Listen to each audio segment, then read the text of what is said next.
அன்பு இறை மக்களே, ஆண்டவருடைய இனிய நாமத்தினாலே உங்களை வாழ்த்துகிறோம். குறிப்பாக இன்றைய தியானத்திற்கு அன்போடு அழைக்கிறோம். இன்றைய நாளினுடைய தியானத்தின் தலைப்பு பாவ கட்டிலிருந்து விடுதலை. மிக கிறிஸ்தவ வாழ்விற்கு, கிறிஸ்தவ ஜீவியத்திற்கு மிகவும் முக்கியமான ஒரு தலைப்பு. பாவ கட்டிலிருந்து விடுதலை. Deliverance from the bondage of the sin என்று சொல்லுங்க. Deliverance from the bondage of sin. பாவத்திலிருந்து விடுதலை. தலையை தாழ்த்தி செய்திக்கு முன்னதாக ஜெபிப்போம். நல்ல ஆண்டவரே, இந்த அருமையான காலை வேளைக்காய் நன்றியுடைய ஸ்தோத்திரிக்கிறோம் சாமி. உந்தன் அடிதனில் உறைந்து தனித்து 1 மணி நேரம் கழிப்பதே பாக்கியம் என்று பக்தன் பாடுகிறானே, அவ்விதமாய் ஆண்டவரே உம்முடைய அடியிலே அமர்ந்து உங்கள் திரு சித்தத்தின்படியே பாவ வாழ்க்கையிலிருந்து, பாவ கட்டியிலிருந்து நாங்கள் எவ்விதமாய் விடுதலை பெற வேண்டும் என்று சிந்திக்க போகிற எங்களோடு, எங்கள் திருச்சபையோடு, எங்கள் சமுதாயத்தோடு, எங்கள் இனத்தோடு, எங்கள் மக்களோடு நீ இருக்க வேண்டுமா ஜெபிக்கிறோம். மக்களிடத்திலே பேசும், பாவத்திலிருந்து விடுதலை தாரும். மீட்பர் இயேசு நிமித்தம் ஜெபிக்கிறோம் நல்ல பிதாவே, ஆமீன் ஆமீன். துவக்கமாக ஒரு பாடலை நாம் பாடுவோம்.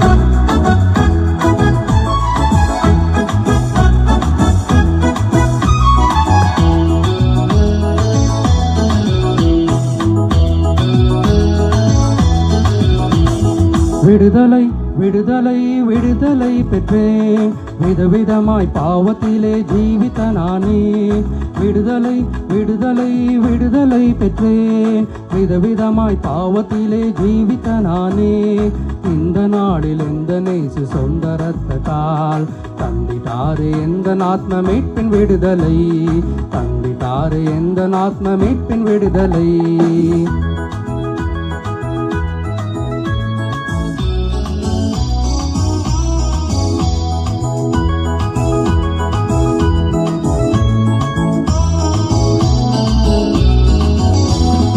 அடுக்கும் பாவ தலைகளில் விடுதலை, எடுக்கும் தீய பழக்கத்தில் விடுதலை.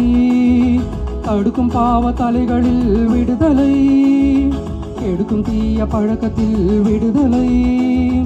என்ன சந்தோஷம் இந்த விடுதலை, என்ன சந்தோஷம் இந்த விடுதலை. எந்த நேசு இலவசமாய் தந்த சந்தோஷம், எந்த நேசு இலவசமாய் தந்த சந்தோஷம்.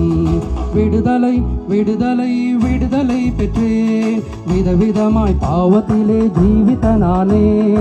இந்த நாளில் எந்த நேசு சொந்த ரத்தத்தால் தந்திட்டாரே எந்த ஆத்ம மீட்பின் விடுதலை. தந்திட்டாரே எந்த ஆத்ம மீட்பின் விடுதலை.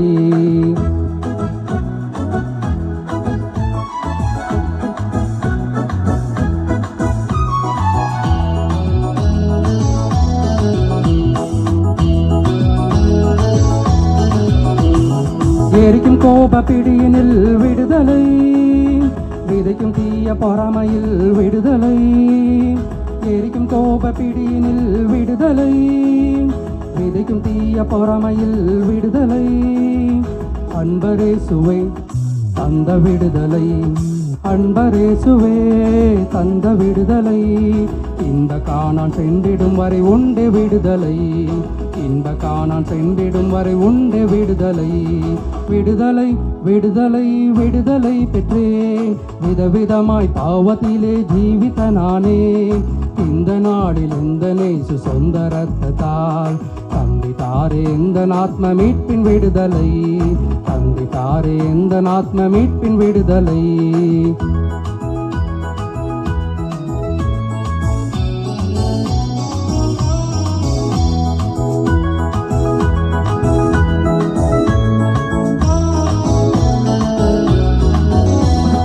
அடுக்க பேசும் பொய்யினில் விடுதலை, மிடுக்க வீசும் பெருமையில் விடுதலை. அடுக்க பேசும் பொய்யினில் விடுதலை, மிடுக்க வீசும் பெருமையில் விடுதலை. ஏழ்மை ரூபமே கொண்ட இயேசுவே, ஏழ்மை ரூபமே கொண்ட இயேசுவே. ஆழ்மை கொள்ள உண்மை பேச ஈந்தார் என்னிலே, தாழ்மை கொள்ள உண்மை பேச ஈந்தார் என்னிலே. விடுதலை விடுதலை விடுதலை பெற்றேன், விதவிதமாய் பாவத்திலே ஜீவித்த நானே. இந்த நாடில் எந்த நேசு சொந்த ரத்தத்தால் தந்தித்தாரே எந்த ஆத்ம மீட்பின் விடுதலை. தந்தித்தாரே எந்த ஆத்ம மீட்பின் விடுதலை. தந்தித்தாரே எந்த ஆத்ம மீட்பின் விடுதலை. ஆமென். இந்த உலகத்திலே மக்களாகிய நாம் 2 கட்டுகளால் வாழ்கிறோம். என்னையா அது 2 கட்டு அப்படின்னா, ஒன்று பாவ கட்டினாலே, பாவ ஜீவியத்தினாலே நம்முடைய வாழ்க்கையை சீரழித்துக் கொண்டிருக்கிறோம். இன்னொரு கட்டு பரிசுத்த கட்டு. பரிசுத்தமாகிய இயேசுவை பின்பற்றி பரிசுத்த கட்டை கட்டி பரிசுத்தமான ஜீவியத்தை நடத்தி வருகிறாங்க. 2 கட்டுகளினாலே இன்றைய உலகிலே மனிதன் அலங்கரிக்கப்பட்டு வந்திருக்கிறான். ஒன்று பாவக்கட்டு, மற்றொன்று பரிசுத்த கட்டு. பரிசுத்த கட்டுக்கு சென்றவன் மீண்டும் பாவக்கட்டுக்கு வருவது, பாவக்கட்டில் இருக்கிறவன் மனம் திரும்பி பரிசுத்த கட்டுக்கு செல்வது, மீண்டும் இவ்விதமான ஜிக்ஜாக் முறைதான் கிறிஸ்தவ வாழ்க்கையிலே அநேக இடத்திலே காணப்படுகிறது. ஆகவே பெருவாரியான மக்கள் பாவக்கட்டிலே மூழ்கி கொண்டிருக்கிறதுனால இன்றைய தலைப்பு மிக சிறந்த தலைப்பாக நான் கருதுகிறேன். பாவக்கட்டிலிருந்து விடுதலை. இந்த பாவக்கட்டு எங்கே கட்டப்பட்டது, எங்கே துவங்கப்பட்டது என்று சொன்னால் ஏதேனில். அது எல்லாருக்குமே தெரியும். ஏதேனிலே துவங்கப்பட்ட அந்த பாவக்கட்டு தொடர்ந்து அந்த பாவக்கட்டு நம்மை பிடித்து கொண்டே வருகிறது. உன் பாவம் உன்னை தொடர்ந்து பிடிக்கும் என்று வேதம் சொல்கிறது. அவ்விதமாய் இந்த பாவத்தின் வாழ்க்கை தொடர்ந்து தொடர்ந்து தொடர்ந்து மனிதனை அலகழித்து கொண்டு வருகிறது. அப்படியானால் பாவம் என்பது என்ன? இதை முதலாவது நாம் தெரிந்து கொள்ள வேண்டும். பாவம் என்பது உண்மை தவறிய வாழ்வே பாவம். இதுதான் டெபினிஷன். உண்மை தவறிய வாழ்வே பாவம். நம்முடைய வாழ்க்கையிலே அநேக வேளைகளிலே நாம் உண்மை தவறி பொய்யை பேசி சாத்தானுக்கு ஏதுவாக நடந்து கிறிஸ்துவின் ராஜ்யத்திற்கு, அது கிறிஸ்துவின் அரவணைப்புக்கு புறம்பாய் சென்று விடும் பொழுதுதான் இந்த பாவம் நம்மை பற்றி கொள்கிறது. ஆகவே தான் சொல்றாரு, பாவம் என்றால் என்ன என்று சொன்னால் உண்மை தவறிய வாழ்க்கையே பாவம் எனப்படும். அப்படியானால் அதிலிருந்து மக்கள் திருந்த வேண்டும், உண்மைக்கு வர வேண்டும் என்று சொன்னால் நம்முடைய வாழ்க்கை சரியான ஒரு வாழ்க்கையாய் அமையும் என்பதிலே சந்தேகமே இல்லை. ஒன்று வாழ்க்கையிலே நம்முடைய உண்மை இல்லை. குடும்ப ரீதியிலே பார்க்கும் பொழுது கணவன் மனைவி பிள்ளைகள் என்ற அமைப்பிலே உண்மை இல்லை. சமுதாயத்திலே செல்லும் பொழுது, சமுதாயத்திலே பார்க்கும் பொழுது அங்கேயும் ஒரு உண்மை இல்லாத ஒரு நிலைமை. அது திருச்சபையிலே ஆன்மீகத்தை பற்றி பேசுகிறார்கள், அதிகமாக ஆன்மீக வாழ்க்கையை மேற்கொண்டிருக்கிறார்கள். அப்படியானால் அந்த இடத்திலே அங்கேயும் உண்மைகள் மிக மிக குறைவாய் காணப்படுகிறது. விற்பனை ஸ்தலத்திற்கு சென்றால் அங்கே அதிகமான உண்மைகள் இல்லாத ஒரு தன்மை. ஆகவே இந்த உலகத்திலே எந்த இடத்திலே ஏறிட்டு பார்த்தாலும் எல்லா இடத்திலேயும் உண்மை இல்லை, உண்மை இல்லை, உண்மை இல்லை. அப்படியானால் இந்த உண்மை தன்மை தான் விடுதலை தரும் என்பதை நாம் உணர்ந்திருக்கிறோம். உண்மைதான் விடுதலை. அப்படியானால் யோவான் சுவிசேஷத்திலே 8ஆம் அதிகாரம் 36ஆம் வசனம் கடந்து போகும் பொழுது அங்கே வேதம் சொல்கிறது பாருங்க. ஆகையால் குமாரன் உங்களை விடுதலையாக்கினால், இந்த உலகத்திலே யார் என்ன விடுதலையை கொடுத்தாலும் அந்த விடுதலை நமக்கு ஈடாகாது, நம்மை விடுவிக்கவும் முடியாது. குமாரன் ஆண்டவராகிய இயேசு கிறிஸ்து மாத்திரமே. படிங்க. குமாரன் உங்களை விடுதலையாக்கினால், குமாரன் உங்களை விடுதலையாக்கினால் மெய்யாகவே விடுதலை ஆவீர்கள். மெய்யாகவே விடுதலை ஆவீர்கள். அப்படியானால் இந்த பாவ கட்டிலிருந்து நாங்கள், அல்லது நான், அல்லது என்னுடைய குடும்பம், அல்லது என்னுடைய திருச்சபை, அல்லது என்னுடைய சமுதாயம், என்னுடைய இனம் விடுதலை பெற வேண்டும் என்று சொன்னால் குமாரனாகிய ஆண்டவராகிய இயேசு கிறிஸ்து மாத்திரமே, அவர் மாத்திரமே இந்த பாவத்திலிருந்து நம்மை விடுவிக்க முடியும். சின் டு சால்வேஷன் என்று சொல்கிறார்கள். பாவ வாழ்க்கையிலிருந்து பரிசுத்தமான வாழ்க்கை, பாவ வாழ்க்கையிலிருந்து ரட்சிப்புக்கு ஏதுவான வாழ்க்கை. சின் டு சால்வேஷன், மீட்பு. இந்த பாவத்திலிருந்து மீட்கப்பட வேண்டும். அதே ஹெல் டு ஹெவன் என்றும் சொல்வார்கள். ஹெல் என்று சொன்னால் எல்லாருக்குமே தெரியும், நரகம். ஹெவன் என்று சொன்னால் பரதீசி. இந்த பரலோகத்திற்கும் இந்த ஹெல்லுக்கும் இடையிலே இந்த பாவம் குறுக்காய் தடை செய்து கொண்டே இருப்பதினாலே இந்த பாவத்தை நாம் களையும் பொழுது இந்த ஹெல் எவனாக மாறுகிறது என்பதை நாம் பார்க்கிறோம். அப்படியானால் பாவம் என்பது என்ன? சிந்திக்க வேண்டும். பாவத்திலிருந்து விடுதலை. பாவம் என்றால் என்ன என்று பார்த்தோம். இந்த பாவத்தின் நிமித்தமா இந்த பாவத்தை ரட்சிக்கக்கூடியவர், விடுவிக்கக்கூடியவர் ஒருவரே என்பதையும் பார்த்தோம். அப்படியானால் பாவம் எப்படி மனிதனை பிடிக்கிறது? சிந்திப்போம். முதலாவதாக ரோமர் நிருபத்திலே 14ஆம் அதிகாரம் 23ஆம் வசனத்துக்கு நாம் கடந்து போகும் பொழுது அங்கே அருமையாக பவுல் அப்போஸ்தலன் ரோமாபுரி சபையாருக்கு எழுதுகிறார். ஒருவன் சமுசாயப்படுகிறவனாய் புசித்தால் அவன் விசுவாசம் இல்லாமல் புசிக்கிறபடியினால் விசுவாசம் இல்லாமல் புசிக்கிறவனானபடியினாலே ஆக்கினிக்குள்ளாக தீர்க்கப்படுவான். விசுவாசத்தினாலே வராதது பாவம். ஒரு விசுவாச மனிதனுக்கு இந்த விசுவாசம் என்பது, கிறிஸ்தவ வாழ்க்கைக்கு விசுவாசம் என்பது நான் இயேசுவின் மீது வைக்கின்ற அன்போ அல்லது விசுவாசமோ அல்லது கீழ்ப்படிதலோ மிக உண்மையானது என்று சொன்னால் அந்த விசுவாசத்தின் அடிப்படையிலே தான் என்னுடைய பரிசுத்த வாழ்க்கை அமைய வேண்டும். அப்படியானால் இந்த பாவம் என்பது எதன் அடிப்படையில் அமைகிறது என்று சொன்னால் விசுவாசம் இல்லாத வாழ்க்கை பாவ வாழ்க்கையாய் கருதப்படுகிறது. இரண்டாவது பாருங்க, யாக்கோபின் புஸ்தகத்தில் 4ஆம் அதிகாரம் 17 முதல்ல என்ன சொல்றாரு? விசுவாசம் இல்லாததினாலே பாவ வாழ்க்கை அமைகிறது. இரண்டாவது யாக்கோபு 4:17 படிங்க. ஆதலால் ஒருவன் நன்மை செய்ய அறிந்தவனாயிருந்தும் அறிந்தவனாயிருந்தும் அதை செய்யாமல் போனால் அது அவனுக்கு பாவமாயிருக்கும். இரண்டாவது பாவம் என்னடான்னா, நன்மை இன்னதென்று நமக்கு அறிந்திருக்கிறோம். இதை செய்தால் நன்மை விளையும், இதை செய்தால் அவர்கள் நல்ல பலன் அடைவார்கள், இதை செய்தால் மகிழ்ச்சி அடைவார்கள் என்று தெரிந்தும் அதை செய்யாமல் இருப்பது பாவம். நன்மையை செய்யாமல் இருப்பது முதல்ல விசுவாசம் அல்லாது, விசுவாசத்தினாலே அல்லாது எல்லாமே பாவம் என்று பார்த்தோம். இரண்டாவது நன்மையான காரியத்தை செய்யாதது பாவம். மூன்றாவது யோவான் சுவிசேஷத்தில் 3:4 பார்ப்போம். அதற்கு நிக்கோதேமு ஒரு மனுஷன் முதிர் வயதாய் இருக்கையில் எப்படி பிறப்பான்? நியாய பிரமாணத்தை மீறுவது பாவம். பெரிய பாவங்க. நியாயம் என்ன, நியாய பிரமாணம் என்ன என்பது நமக்கு தெரியும். இஸ்ரவேலே கேள், உன் தேவனாகிய கர்த்தர் ஒருவரே கர்த்தர்.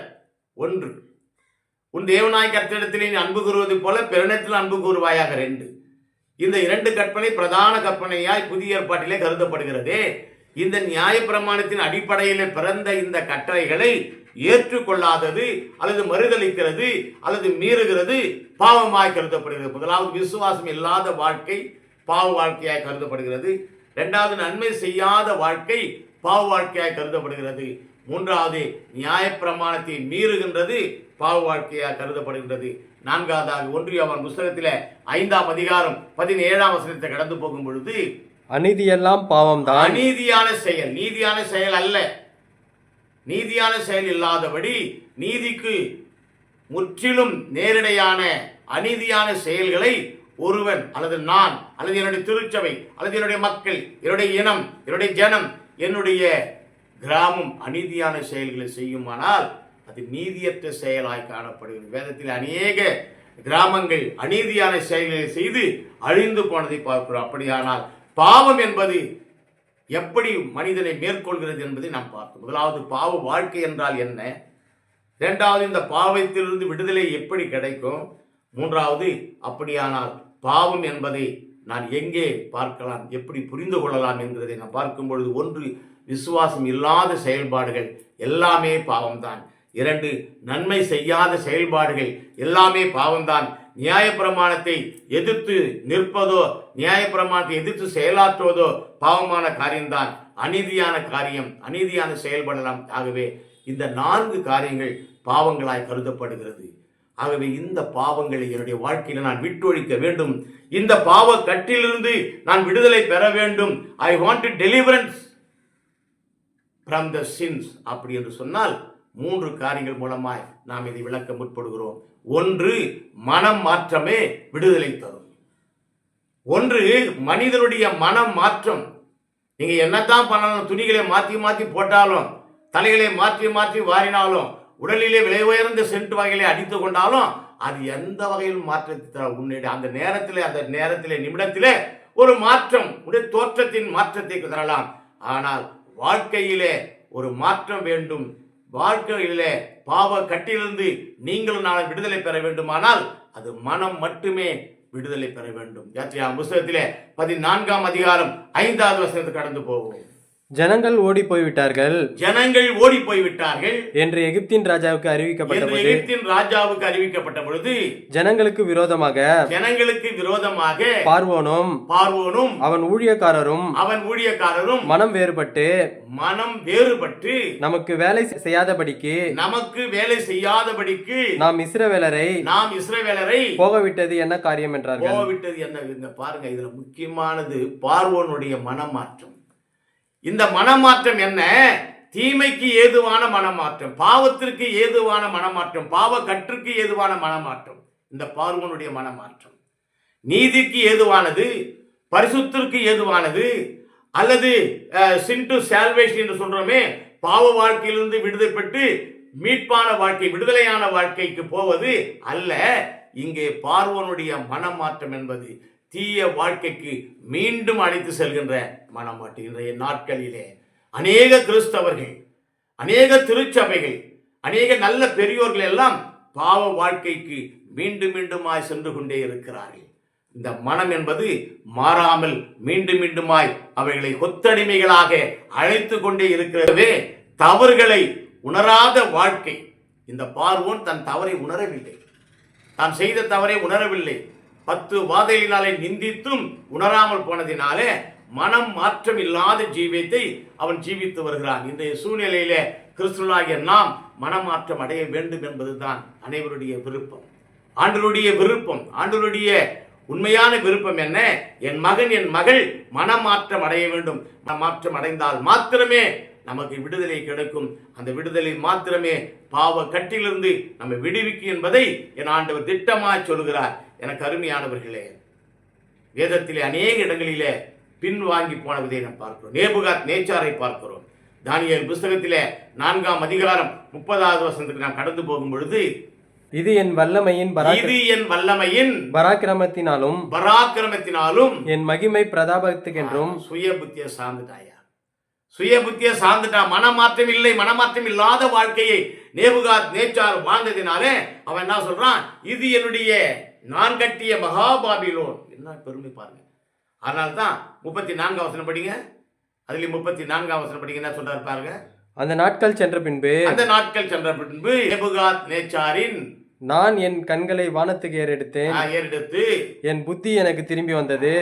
புத்தி திரும்பி எப்பனா இது இடைப்பட்டதுல ஒரு விசேஷம் நடக்குதுங்க. என்ன விசேஷம்னா, ஆண்டவரான தள்ளிடுறார், நேபுகாத் நேச்சார் தள்ளிடுறார், ராஜ்ய பாரத்தை விட்டு தள்ளிடுறார். நீ மாட்டை போல, நாயை போல, மாட்டை போல புல் தின்னுவா என்று சொல்லி தள்ளிடுறார். ஐயா ரொம்ப கேவலமான ஜீவித்தை ஜீவித்து கொண்டிருக்கிறான். அப்பதான் அவன் திரும்பி பார்க்கிறான். மனமாற்றம் அதையா, பாவ வாழ்க்கையிலிருந்து மனமாற்றம் தான் ஒருவனை ரட்சிக்கும், விடுதலை தரும். அவன் தன்னுடைய பாவத்தை முற்றிலுமாய் அறிக்கை செய்து விட்டு விடுகிறான். அப்போ விட்டு விடும்போது தான் அவன் சொல்றான், எனக்குள் என் புத்தி வந்தது. ஆகவே ஒரு மனிதன் பாவக்கட்டிலிருந்து விடுதலை பெற வேண்டுமானால் முதலாவது அவனுக்கு தேவை மனமாற்றம். பார்வனை போன்று அல்ல, நேபுகாத் நேச்சாரை போன்று பாவம் செய்தாலும் மனமாற்றம் அடைந்து தேவனை ஏற்றுக்கொண்டான். அதே நீதிமொழிகள் புத்தகத்தில் 28ஆம் அதிகாரம் 13ஆம் வசனத்தில் நாம் போகும்போது, நீதிமொழிகள் 28:13, தன் பாவங்களை மறைக்கிறவன். தன்னுடைய பாவங்களை யார் ஒருவர் மறைத்துக் கொள்கிறாரோ, நான் பாவம் செய்யலையா. இந்த நெருப்பு கோழி என்ன பண்ணும்? வனாந்தரத்தில் மேய்ந்து கொண்டிருக்கும் பாலைவனத்தில் அதை பிடிக்க யாராவது சென்றா ஓடி போயிட்டு என்ன பண்ணுமா, தலையை மண்ணில் நுழைச்சின்னு நின்றுடும். அது நெருப்பு கோழி மிக பெருசாக இருக்கும், நீங்கள் பார்த்துருப்பீங்க. அதனுடைய ஃபீலிங் என்னடான்னா, நான் தலையை மறைச்சிங்கன்னா என் உடலெல்லாம் மறைஞ்சிச்சு, நான் எதிரிக்கு அகப்பட மாட்டேன். ஆனால் எதிரி வந்து லேசாக லகுவாக அதை பிடிச்சுன்னு போயிடுவான்.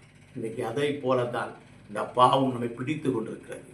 மனமாற்றம் இல்லாத ஜீவியத்தை நாம் ஜீவித்துக் கொண்டிருக்கிறோம். திருச்சபைகள் மனமாற்றம் என்று சொல்கிறார்கள், சால்வேஷன் சொல்கிறார்கள், விடுதலை என்று சொல்கிறார்கள், இயேசு ரட்சிக்கிறார் என்று சொல்கிறார்கள், இயேசு விடுதலை தருகிறார். ஆனால் இந்த விடுதலையை பெயரளவிலே எழுதி ஒட்டி கொள்கிறோமே தவிர உள்ளத்திலே எழுதி ஒட்டவில்லை ஐயா. அதனால தான் நீதிமொழி புத்தகம் மிக அழகா சொல்றான் பாருங்க, தன் பாவங்களை யார் ஒருவன் மறைக்கிறானோ அவன் வாழ்வடைய மாட்டான். நிச்சயம் அவன் எப்படிப்பட்டவனாயிருந்தாலும் சரி, எத்தகைய ஆஸ்தி உடையவனாயிருந்தாலும் சரி, எத்தனை கோடான கோடி மக்கள் அவனுக்கு ஊழியம் செய்தாலும் சரி, அவன் தண்டமாகத்தான் போவான். தன் பாவங்களை மறைக்கிறவன் எவனா இருந்தாலும் அவன் வாழ்வடைய மாட்டான். அவைகளை அறிக்கை செய்து தன் பாவங்களை யார் ஒருவர் அறிக்கை செய்கிறாரோ அவர் மாத்திரமே இரக்கம் பெறுவான். அந்த நரகத்திலிருந்து விடுவிக்கப்பட்டு பரதீசுக்கு ஹெல் டு ஹெவன் என்று சொன்னார்களே, அதே போல அந்த நரகத்திலிருந்து விடுவிக்கப்பட்டு பரதீசுக்கு செல்வார்கள். அதைத்தானே தாவீதுடைய வாழ்க்கையிலே பார்க்கிறோம். தாவீதுடைய வாழ்க்கையிலே கூட அதை தான் பார்க்கிறோம். நாத்தான் தீர்க்கதரிசி வந்து தாவீதை சொல்றான், நீ தவறு செய்து விட்டாய் டைரக்டா சொல்லாதபடி அவன் சொல்றான், ஒரு 1000 ஆடுகள் உனக்கு இருந்தது ஒருத்தனுக்கு, ஒரே ஒரு ஆடு இருந்தது ஒருத்தனுக்கு, ஆனா அந்த ஒரு ஆடை பிடித்து அறுத்து சமைச்சிட்டானே விருந்தாளிகளுக்கு என்று சொல்லும் பொழுது தாவீதுக்கு கோபம் வந்து, யார் அந்த கயவன் என்று சொல்லும் பொழுது, நீதான் சிலப்பதிகாரத்திலே வருகின்ற இதை போல இங்கே நாத்தான்வேல் மிக அழகாய் சொல்கிறான், நீதான் அந்த குற்றவாளி. அப்போதான் சங்கீதம் 51ஆம் அதிகாரத்தில் 4வது வசனத்தை மிக அழகா சொல்றான் பாருங்க. தேவரீர் ஒருவருக்கே விரோதமாக நான் பாவம் செய்து. இதுதான் உண்மையான மனமாற்றம்.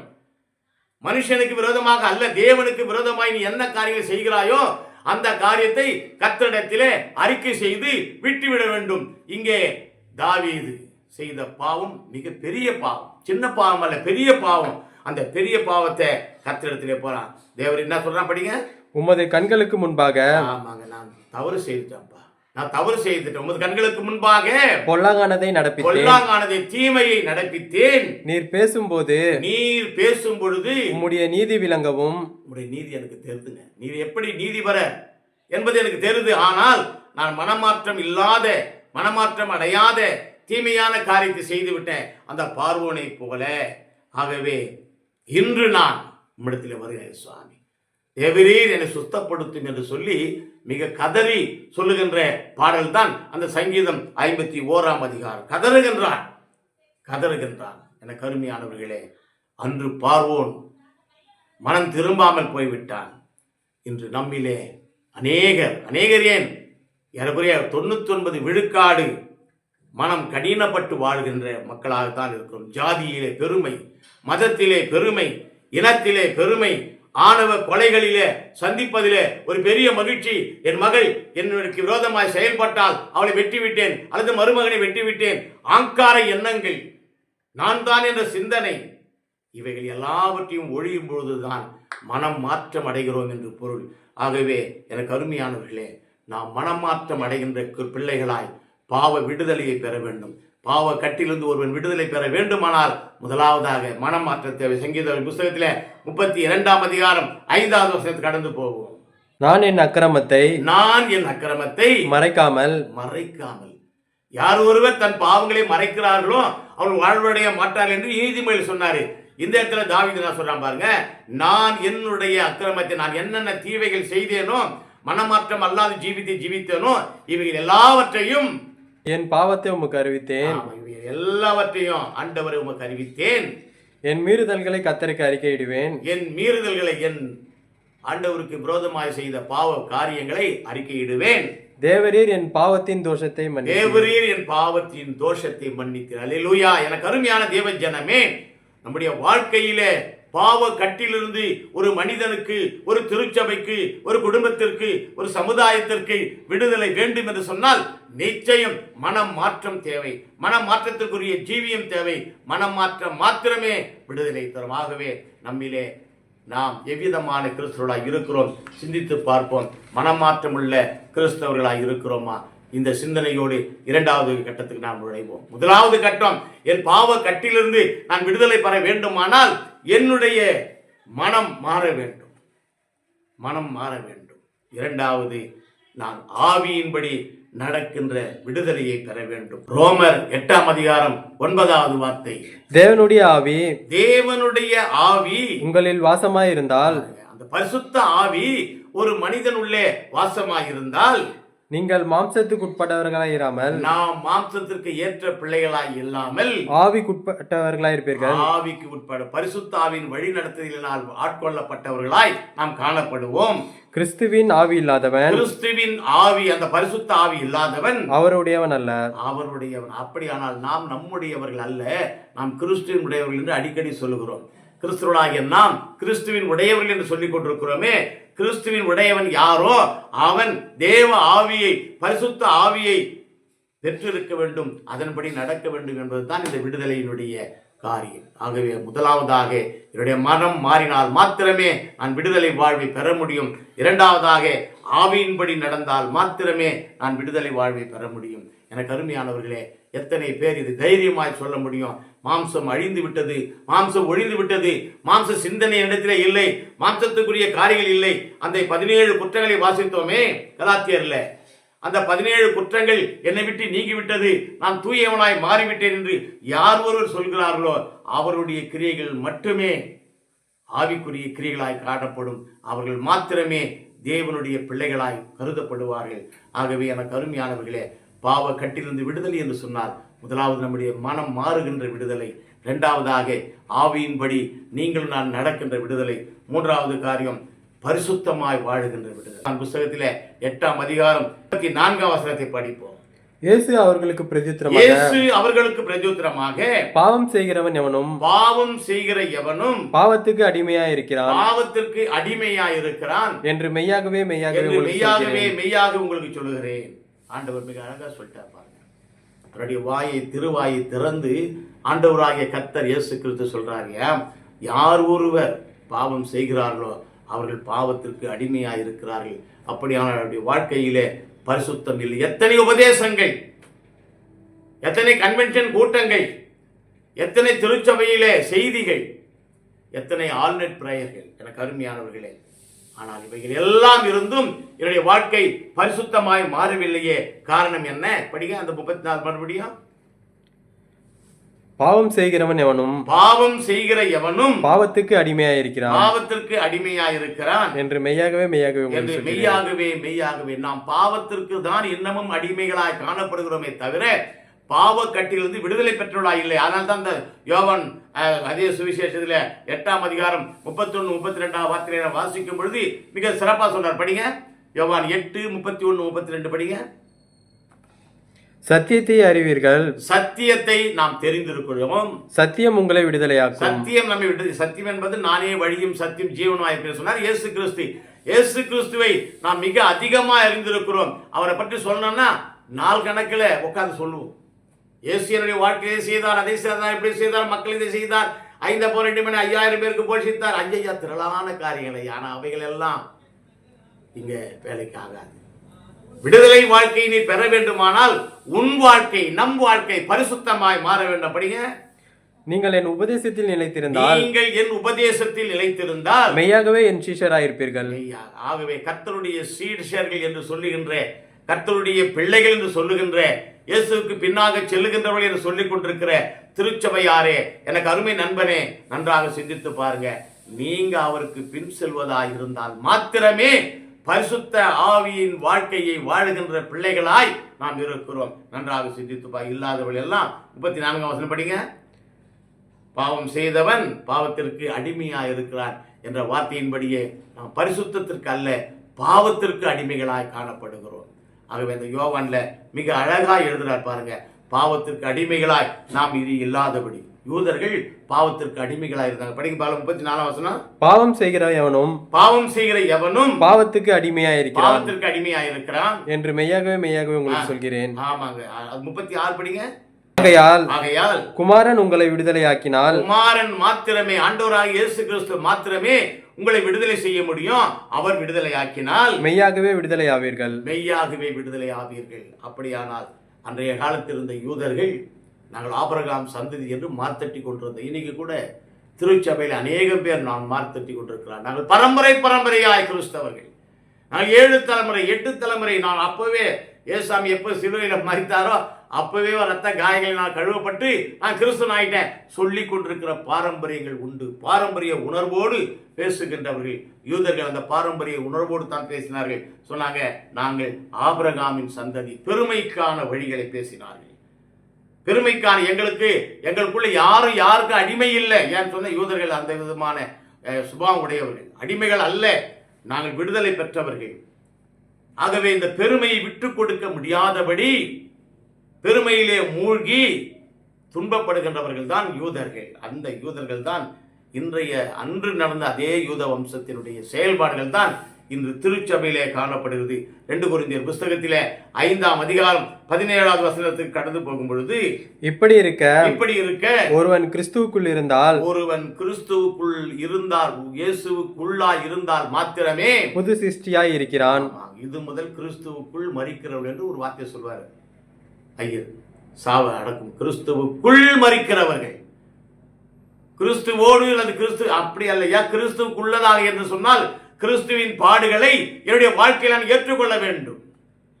அதுதான் கிறிஸ்து என்னென்ன எப்படி நடந்தாரோ, பரிசுத்தமா நடந்தா அதை என் வாழ்க்கையில ஏற்றுக்கொள்ள வேண்டும். அந்த பரிசுத்த வாழ்க்கையை நான் வாழ்ந்தால் மாத்திரமே, கிறிஸ்துவுக்குள் ஒருவன் இருந்தால் மாத்திரமே நான் இருக்கிறானா. அப்படிங்க, பழையவைகள் ஒழிந்து போயின, சிருஷ்டியா இருக்கிறான். நீங்களும் நானும் விடுதலை பெற்ற கிறிஸ்தவர்களாய், பாவ வாழ்க்கையில் விடுதலை பெற்ற கிறிஸ்துவாய் இருக்க வேண்டுமானால் நாம் கிறிஸ்துவுக்குள் நம் ஜீவியத்தை ஜீவிக்க வேண்டும், பரிசுத்த வாழ்க்கைக்குள் ஜீவிக்க வேண்டும், பரிசுத்தமாய் நம்முடைய வாழ்க்கை இருக்க வேண்டாம். அதைத்தான் மிக அழகா சொல்றார், நான் பரிசுத்தர். அடிக்கடி ஆலயங்களில் கேட்ட ஒரு வார்த்தை, நான் பரிசுத்தர், ஆகவே நீங்களும் பரிசுத்தராயிருங்கள். எங்கேயா போச்சு இந்த நீங்களும் என்ற வார்த்தையை நாம் விட்டுட்டு நான் பரிசுத்தர், God is holy, God is அப்படின்னு சொல்லிக்கொண்டு ஏமாற்றி கொண்டிருக்கிறோமே தவிர, அவர் பரிசுத்தர், ஆகவே என்னுடைய வாழ்க்கையும் பரிசுத்தமாய் இருக்கிறது என்று நான் புதிய சிருஷ்டியாய் மாறிவிட்டேன், நான் தான் புதிய சிருஷ்டி, என்னுடைய வாழ்க்கையிலே பரிசுத்தம் பரிசுத்தம் பரிசுத்தம் காணப்படுகிறது என்று சொல்லி நாம் சொல்வதில்லை. இஸ்ரவேலரை போல நான் அடிமை இல்லை, நான் பாவத்திற்கு அடிமை இல்லை, என்னுடைய வாழ்க்கை புது வாழ்க்கையை மாறிவிட்டது என்று சொல்லி பெருமை அடித்துக் கொண்டிருக்கிறோமே தவிர நாம் அடிமை வாழ்க்கையை தான் வாழ்ந்து கொண்டிருக்கிறோம். ஆகவே இந்த வாழ்க்கை களையப்பட வேண்டுமானால் நாம் நம்முடைய பெருமையை தூக்கி எறிய வேண்டும், ஆதிக்க சிந்தனை இல்லாதபடி அழிந்து விட வேண்டும், சடங்காச்சாரிகள் இல்லாதபடி தீர்த்து விட வேண்டும். ஜாதியை வளர்க்கின்ற துன்பங்கள் சபைகள் அல்ல, நான் ஜாதியை பெருமை பாராட்டுகின்ற அல்ல ஜாதி ஏறெடுக்கின்ற சபைகளாய் அல்ல, சமத்துவத்தை பார்க்கின்ற சபையாக நான் மாற வேண்டும். ஆகவே நம்முடைய திருச்சபைகள் சமத்துவத்தை பார்த்து கொண்டிருக்கிறதா சிந்தித்து பார்ப்போம். லூக்கா சுவிசேஷத்திலே கடைசியாக 19ஆம் அதிகாரம் 9வது வசனம் கடந்து போவோம். இயேசு அவனை நோக்கி, இன்றைக்கு இந்த வீட்டுக்கு ரட்சிப்பு வந்தது. இது எல்லாருக்கும் தெரிஞ்ச ஒரு காரியம். சகை வரான், சகையுடைய மனமாற்றம் மிக பெரிய மனமாற்றம் ஐயா. மரத்திலிருந்து கீழே இறங்குறான், அவன் கூடவே போறான், வீட்டுக்கு கூட போல. ஏசாமி கூட வந்துட்டாலே, ஏசாமி உடன் வந்துட்டாலே பாவ வாழ்க்கையிலிருந்து விடுதலை பெற்றான். பாருங்க என்ன சொல்றான் சாமி, என்ன சொல்றான் படிங்க. இந்த வீட்டுக்கு ரட்சிப்பு வந்தது, இவனும் ஆபிரகாமுக்கு குமாரனா இருக்கிறானே. பாதியில நின்றுட்டு சொல்றான், ஆண்டவரே நான் விடுதலை பெற வேண்டும், விடுதலை வாழ்க்கை வேண்டும், யாரிடத்திலாவது நான் அதிகமா வாங்கினா கொடுத்துறேன் சாமி. அந்த மனம் மாற்றம் வருகிறது. பாவ வாழ்க்கை விடுதலைக்கு மனம் மாற்றம் தான் முக்கியம் என்று பார்த்தோம், ஆவிதான் முக்கியம் என்று பார்த்தோம், பரிசுத்த வாழ்க்கை தான் முக்கியம் என்று பார்த்தோம். அந்த மனமாற்ற ஜீவியம் சகையினிடத்தில் காணப்பட்டது. ஆகவே அவன் சொல்றான், ஆண்டவரே நான் மாறிவிடுகிறேன். நம்முடைய வாழ்க்கையிலே எத்தனை முறை நாம் எத்தனை பிரசங்கங்களை இந்த பாவ வாழ்க்கையை குறித்து சிந்தித்திருக்கிறோம். தயவு செய்து ஒருமுறை ஆழமாய் சிந்தியுங்கள், பாவத்திற்கு முற்றுப்புள்ளி வையுங்கள், பரிசுத்தத்திற்கு தொடர்ச்சி புள்ளி வையுங்கள். இதுதான் நம்முடைய வாழ்க்கை. 1 யோவான் புஸ்தகத்திலே 1ஆம் அதிகாரம் 8ஆம் 9ஆம் வசனத்தை நாம் கடந்து போகும் பொழுது 1 யோவான் 1:8-9 நமக்கு பாவம் இல்லை என்போமானால் யாரும் இந்த நெருப்பு பொழியை போல நம்மை மறைத்துக் கொள்ளாதபடி, நான் பாவி அல்ல, நான் பரிசுத்தவான் அல்ல, நான் பாவிதான், என்ன அழகா பாவம், ஆனாலும் நீர் அப்படிதாங்க, நான் பாவிதான் சாமி, ஆனாலும் உமது கிருபையினாலே என்னை மீட்டுக் கொண்டீரே. மீட்டுக் கொள்ளும் நேபுகாத்நேச்சார் மனம் திரும்பினானே, தாவீது மனம் திரும்பினானே, அவிதமாய் மனம் திரும்பின பிள்ளைகளாய் நாம் வாழ்க்கை வேண்டும். படிங்க மறுபடியும். நமக்கு பாவம் இல்லை என்போமானால், பாவம் இல்லை என்று சொன்னால் நம்மை நாமே வஞ்சிக்கிறவர்களாய் இருப்போம். நமக்கு நாமே தீமையை துன்பத்தை விளைவித்துக் கொள்வர்களாய் இருப்போம். சத்தியம் நமக்குள் இராது, சத்திய ஆவியானவர் நமக்குள்ளே இல்லை. நம்முடைய பாவங்களை நாம் அறிக்கையிட்டால், பாவங்களை யார் ஒருவர் தைரியமாய் அறிக்கை செய்து, பாவங்களை மறைக்கிறவன் அல்ல, அதை அறிக்கை செய்கிறவன், பாவங்களை நமக்கு மன்னித்து எல்லா அநியாயத்தையும், நாம் செய்த எல்லா அநியாயங்களையும் நீக்கி நம்மை சுத்திகரிப்பதற்கு அவர் உண்மை உள்ளவராயிருக்கிறார், நீதி உள்ளவராயிருக்கிறார். அல்லேலூயா. நம்முடைய வாழ்க்கையிலே நம்முடைய பாவங்கள் நம்மை தொடராதபடிக்கு நாம் விடுதலை பெற வேண்டும். பாவ கட்டிலிருந்து விடுதலை பெற வேண்டும். ஒரு மனிதன் பாவ கட்டிலிருந்து, ஒரு திருச்சபை பாவ கட்டிலிருந்து, ஒரு சமுதாயம் தான் பிடித்திருக்கின்ற அந்த பாவ கட்டிலிருந்து விடுதலை பெற வேண்டுமானால் முதலாவது மனமாற்றம், இரண்டாவது பரிசுத்த ஆவியை என்னுடைய வாழ்க்கையில ஏற்றி அதன்படி நடத்தல், மூன்றாவது பரிசுத்த ஜீவியத்தை நான் ஜீவித்தல். இந்த 3 காரியங்களை செய்யும் பொழுது ஆண்டவர் அருகே வந்து நிற்கிறார்.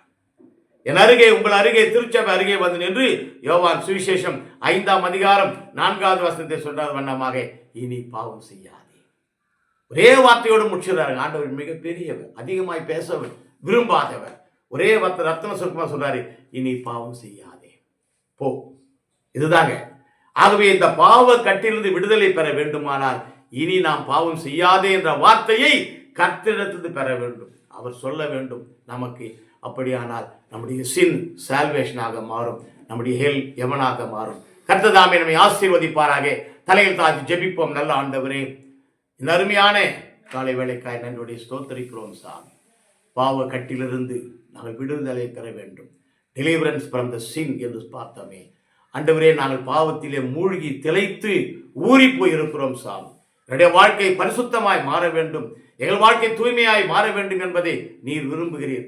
ஆகவே இந்த தீய மனது மாற வேண்டுமானால் தூய ஆவியானவர் எங்களை ஆட்கொள்ள வேண்டும். அவ்விதமாய் ஆட்கொள்ளும் பொழுது பாவ கட்டில் நாங்கள் விடுதலை பெறுகிறோம். நீரே எங்கள் உடனே இருந்து ஆசீர்வதி. விசேஷமாய் செய்தி கேட்ட அத்தனை குடும்பங்களையும், அத்தனை நண்பர்களையும் தனித்தனியாய், பேர் பேராய், குடும்பமாய் திருச்சபையை ஆசீர்வதி. ஆசீர்வாதத்துக்குள்ளே கடந்து வர கிருபை தார். எல்லோருக்கும் மீட்பை தார், விடுதலையை தார்.